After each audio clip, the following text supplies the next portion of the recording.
प्रिय दर्शकों, आप सभी को जय सिया राम जी की। आज हम बात करेंगे ग्रहों के अस्थायी कारक के बारे में। कौन से भाव का कौन सा ग्रह स्थायी कारक होता है। फलित ज्योतिष में 3 बातों का ध्यान रखा जाता है। पहला भाव, दूसरा भावेश और तीसरा स्थायी कारक। भाव प्रथम भाव से लेकर द्वादश भाव तक स्थिर होते हैं, अर्थात निश्चित होते हैं, भाव कभी चेंज नहीं होते। लेकिन प्रत्येक लगन कुंडली में लगन का स्वामी चेंज होने से भाव के स्वामी भी चेंज होते रहते हैं, अर्थात भावेश बदलते रहते हैं। और तीसरा सबसे महत्वपूर्ण स्थायी कारक, ये भी स्थायी कारक, कारक के पहले स्थायी लगा है, अर्थात कारक स्थिर होते हैं। तो आज हम बात करेंगे प्रथम भाव से लेकर द्वादश भाव तक फलित ज्योतिष में कौन से भाव का कौन सा ग्रह कारक होता है। आपके सामने एक लगन कुंडली लगी हुई है। आप देख सकते हैं कि प्रथम भाव का स्थायी कारक सूर्य है। क्यों? क्योंकि हमने लगन में लिख रखा है प्रथम भाव में सूर्य। तो आप कहेंगे कि सूर्य का प्रथम भाव का स्थायी कारक होने से फलादेश में क्या उपयोग है, या इसको हम उपयोग कैसे करेंगे। तो आपको समझना होगा कि सूर्य के कारकत्व को और प्रथम भाव से क्या क्या देखते हैं। जैसे सूर्य प्रथम भाव का स्थायी कारक है, यानी कि हम सूर्य से मान सम्मान पद प्रतिष्ठा का विचार करते हैं, यश कीर्ति का विचार करते हैं। सूर्य से हम स्वास्थ्य का विचार करते हैं, हेल्थ। और रोग ज्योतिष में सूर्य से हम सिर और मत्था और उससे संबंधित बीमारियों का विचार करते हैं।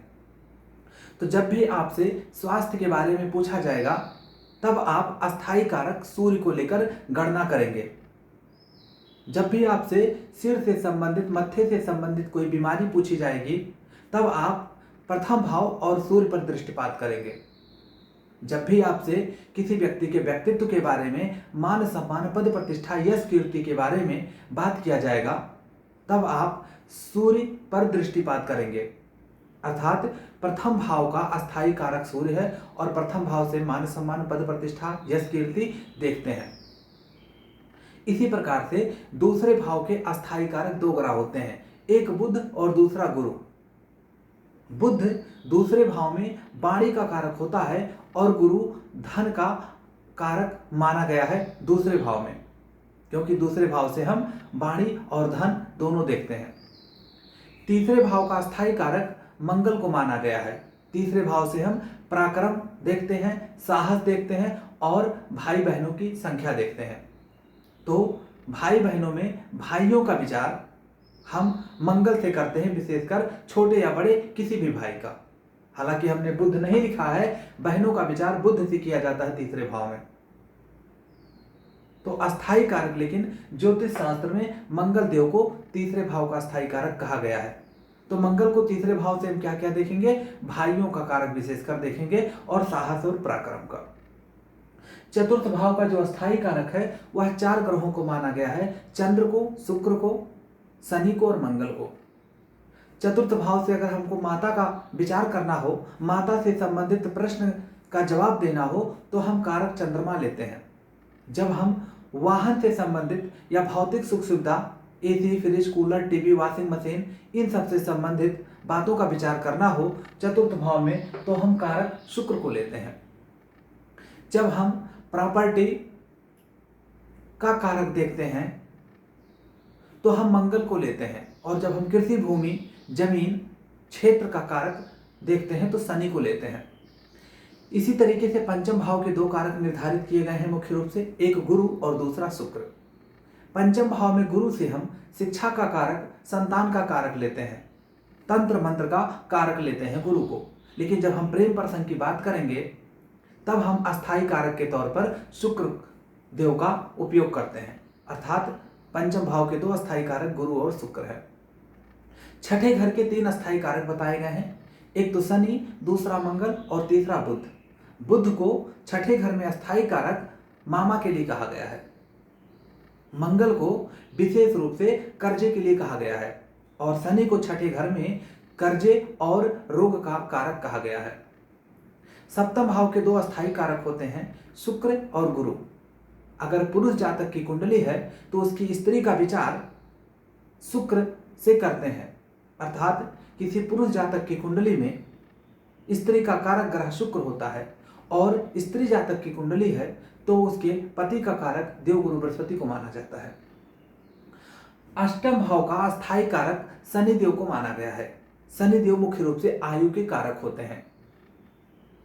अष्टम भाव में मंगल को भी कारक माना जाता है मुकदमा और दुर्घटने का, लेकिन मुख्य रूप से ज्योतिष शास्त्र में शनि को कारक माना गया है आयुष्य का, आयु का। नवम भाव के दो कारक होते हैं, एक तो गुरु और दूसरे शुक्रदेव। गुरु भाग्य के कारक, धर्म और अध्यात्म के कारक हैं और सूर्य को नवम भाव में पिता का भी कारक माना जाता है ऋषि पाराशर के अनुसार। दसम भाव के चार मुख्य कारक माने गए हैं, सूर्य, शनि, गुरु और बुध। सूर्य को दसम भाव में सरकारी नौकरी और पिता का कारक माना गया है। शनि जी को दसम भाव में कर्म का और सेवक का यानी कि कर्मचारी का कारक माना गया है। चूंकि कार्य क्षेत्र में सफलता के लिए बुद्धि का और ज्ञान विवेक और भाग्य का भी महत्व होता है, अतः बुध और गुरु को भी सहयोगी कारक के रूप में दसम भाव का कारक माना गया है। 11वें घर के अस्थायी कारक देवगुरु बृहस्पति होते हैं। यहाँ पर देवगुरु बृहस्पति मुख्य रूप से बड़े भाइयों के कारक माने गए हैं और इच्छा पूर्ति के कारक माने जाते हैं। 12वें घर का मुख्य कारक शनि और केतु को कहा गया है। शनि जो कि षड्यंत्र का भी कारक माना जाता है, 12वें घर में शनि को कारक माना गया है। 12वां घर फिजूल खर्ची का भी होता है और तमाम चीजों का होता है। और केतु को 12वें घर में जो कारक माना गया है वह मोक्ष का कारक माना गया है।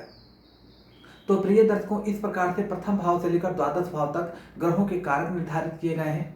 अगर आपको किसी भी प्रश्न का जवाब देना है ज्योतिष शास्त्र में या किसी भी भाव से संबंधित फलादेश करना है तो भाव, भावेश और कारक पर आपको दृष्टिपात करना होता है, उसी की गणना करनी होती है। तीनों को 33% दिया जा सकता है, यानी कि लगभग 100% के बराबर, 1/3, 1/3, 1/3। प्रिय दर्शकों, आप उम्मीद करता हूं आपको मेरा यह वीडियो पसंद आया होगा। ज्योतिष के क्षेत्र में अति ज्ञानवर्धक वीडियो है। छोटा सा कॉन्सेप्ट था, उसको मैंने बड़ी इजी वे में बहुत ही आसान तरीके से चार्ट के माध्यम से व्याख्या करके समझा दिया है। अगर आप अपनी कुंडली की विवेचना करवाना चाहते हैं तो मात्र 501 रुपए में हम आपकी संपूर्ण कुंडली की विवेचना करते हैं, आपके सभी प्रश्नों का सटीक समाधान के साथ जवाब देते हैं। आप हमारे वीडियो से जुड़कर ज्योतिष में अपना ज्ञानवर्धन कर सकते हैं। मैं ज्योतिष गुरु पंडित राघवेंद्र उपाध्याय आप सभी को नमस्कार करता हूं। जय श्री राम जी की।